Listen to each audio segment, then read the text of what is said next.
Tradiția spune că în săptămâna mare cerurile sunt închise, iar sufletele celor care trec în neființă nu își vor găsi calea.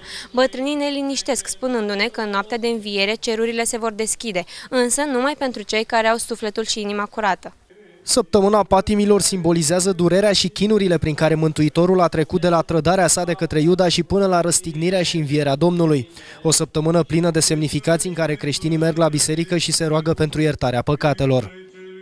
Începând cu sâmbăta lui Lazar și cu Duminica Florilor, creștinii trebuie să știe că începe un urcuș duhovnicesc cu totul și cu totul special, și anume săptămâna patimilor sau săptămâna pătimirilor Mântuitorului Iisus Hristos. Din străbuni știm că în săptămâna luminată trebuie să fim mai buni, dar și mai iertători. Nu sunt de ajuns doar câteva zile de bunătate, ne spun preoții.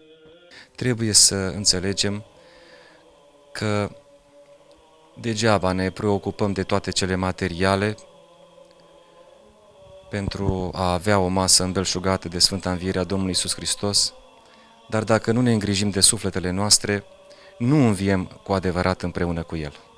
La români aceste zile sunt însoțite de obiceiuri și tradiții specifice. Fiecare zi din săptămână are o simbolistică. Așadar, dacă luni se pomenește smochinul blestemat de Iisus să se usuce, în Joia Mare se rememorează cina cea de taină și rând pe rând fiecare zi a săptămânii are cel puțin o tradiție. Ce semnifică?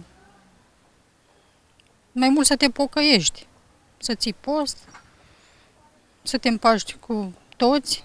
Tradițiile pascale se încheie în dimineața de Paște, când trebuie să punem în apă un ban cu care să ne spălăm pe față.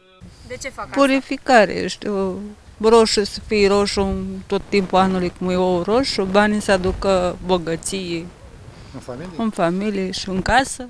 Spălați în dimineața de Paște cu apă, cu roșu și cu bani și ultimul care se spală ia banul și zice că așa e să fie de frumos tot anul ca ou. Indiferent însă de cine respectă obiceiurile și semnificațiile, cert este că toată lumea creștină se pregătește pentru învierea Domnului.